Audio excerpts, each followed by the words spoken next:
প্রতারকদের পেতে রাখা ফাঁদে পা না দিয়ে ওটিপি শেয়ার করা থেকে বিরত থাকার পরামর্শ এএসপির। হ্যাকাররা প্রতিনিয়ত মোবাইল ফোনের মাধ্যমে বিভিন্ন লোভনীয় অফার দিয়ে অথবা ব্যাংকের এটিএম কার্ড বন্ধ হয়ে যাচ্ছে এই জাতীয় কথা বলে ওটিপি শেয়ার করার পরামর্শ দেয়। সেই জায়গা থেকে সরে আসুন মুঠোফোন ব্যবহারকারীরা।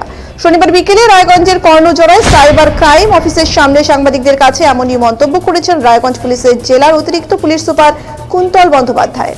তিনি বলেন, গত 2024 সালের অক্টোবর মাস থেকে চলতেই বছরের 4 জানুয়ারি পর্যন্ত তারা ফ্রড হওয়া 8,36,000 টাকা ফিরিয়ে দিয়েছেন।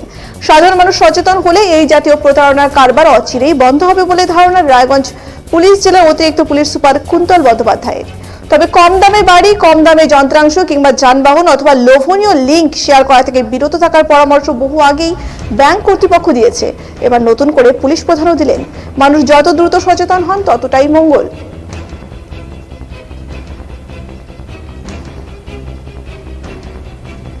যে টোটাল আমরা 8 জনকে যে টাকা ওনারা সাইবার ফ্রডের মাধ্যম দিয়ে হারিয়েছিলেন সেই টাকা আমরা ফিরিয়ে দিলাম।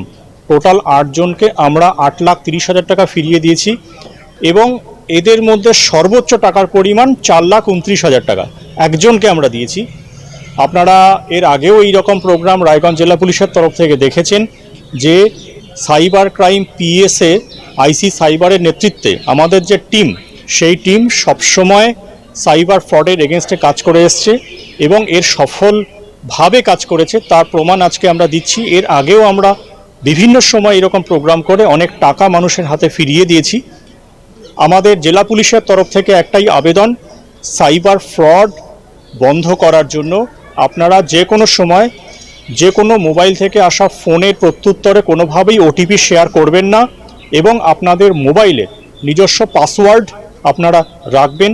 এর আগেও আপনারা দেখেছেন 25শে ডিসেম্বর আমরা প্রোগ্রাম করে প্রায় 200টার মতন মোবাইল মানুষকে ফিরিয়ে দিয়েছি। যারা